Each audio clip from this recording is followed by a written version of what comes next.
Just weeks ago, during a Sunday service in a growing congregation, something happened that no one there has forgotten. It started with a whisper. An envelope was missing. Not just any envelope.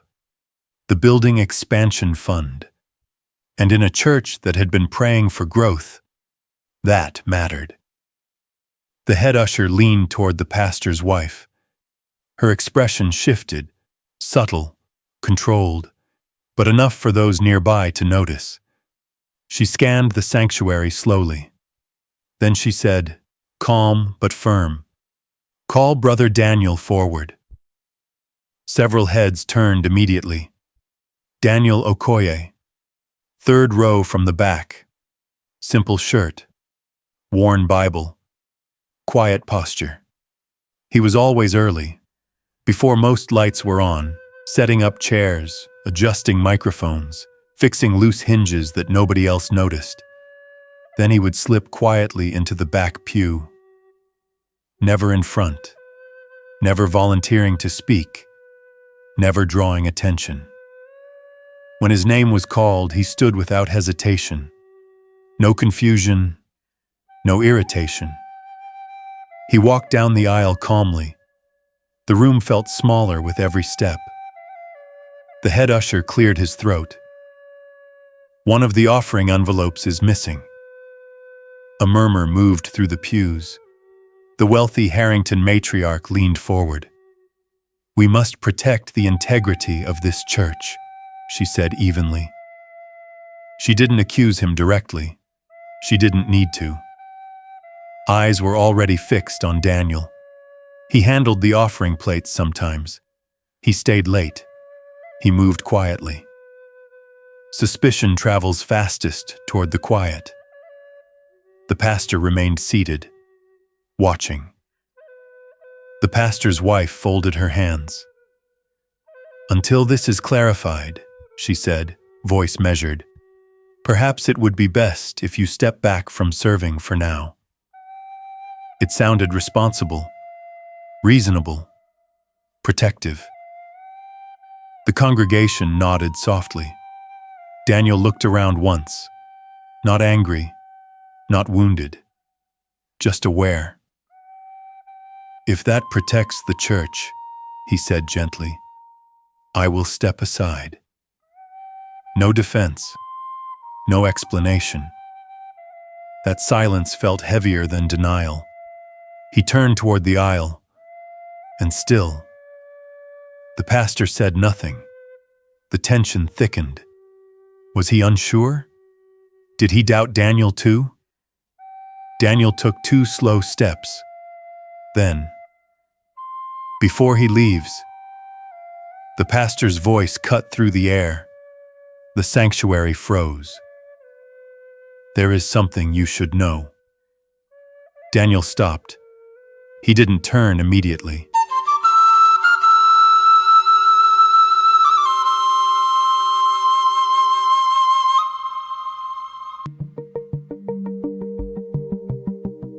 The pastor stepped down from the pulpit. His voice was steady. "3 years ago, when a storm tore part of our roof away," people nodded.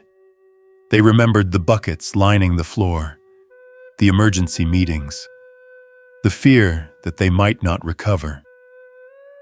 The repairs cost more than we had saved. A pause. The anonymous donor who paid for every repair. He looked directly at Daniel. Was him. A ripple of confusion spread. The pastor continued. "When our mortgage payments fell behind during expansion, board members shifted, and the bank warned us about foreclosure." He let the silence stretch longer this time. "The lump sum that cleared our debt came from Daniel." The murmurs stopped entirely, but he wasn't finished. "When my wife needed emergency surgery, every eye moved toward her.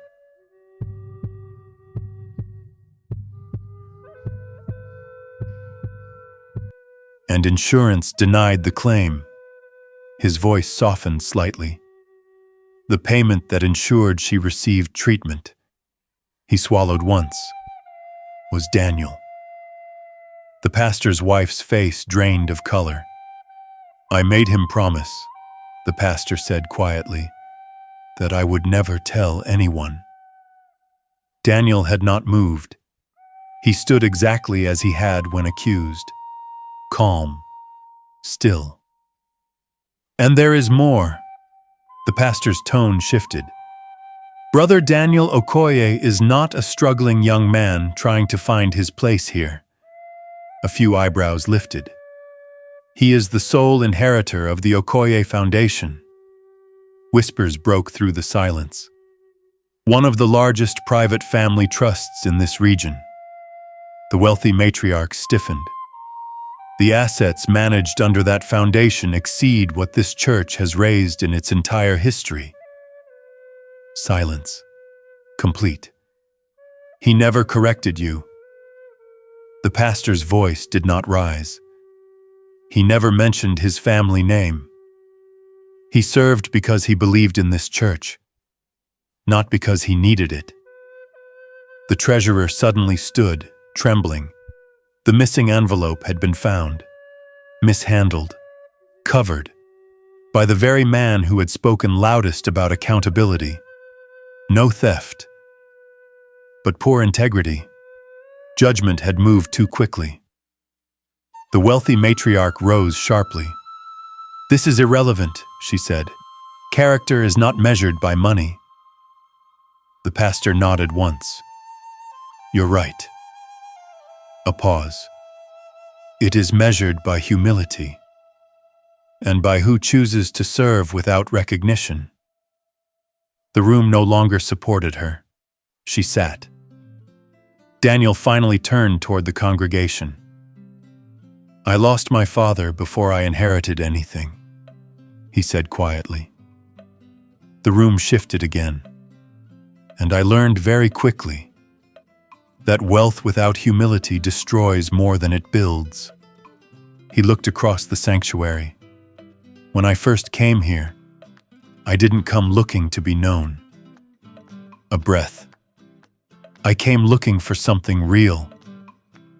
The room was so quiet that even breathing felt loud. I forgave you before you asked. No one moved. Because if I needed approval to serve, I would never serve at all. Then softly, be careful who you judge in God's house. He turned and walked down the aisle. Measured steps, no drama, no anger, just steady. He reached the doors. Daniel, the pastor's voice stopped him. You're not leaving the church, are you? Daniel turned slightly. A small, calm smile. I didn't come here for approval. I came here for God. Then gently, I'll be here next Sunday. He stepped outside. The doors closed quietly behind him. No applause. No chatter. The congregation remained seated, convicted. They thought he was a burden. He was their foundation. And they still speak about that Sunday. Not because of the envelope that went missing, but because humility was revealed. They thought they knew who he was, until they discovered who he had always been.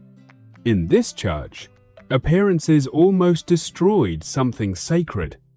Next time, they'll make the same mistake again. And next time, the truth won't be this gentle.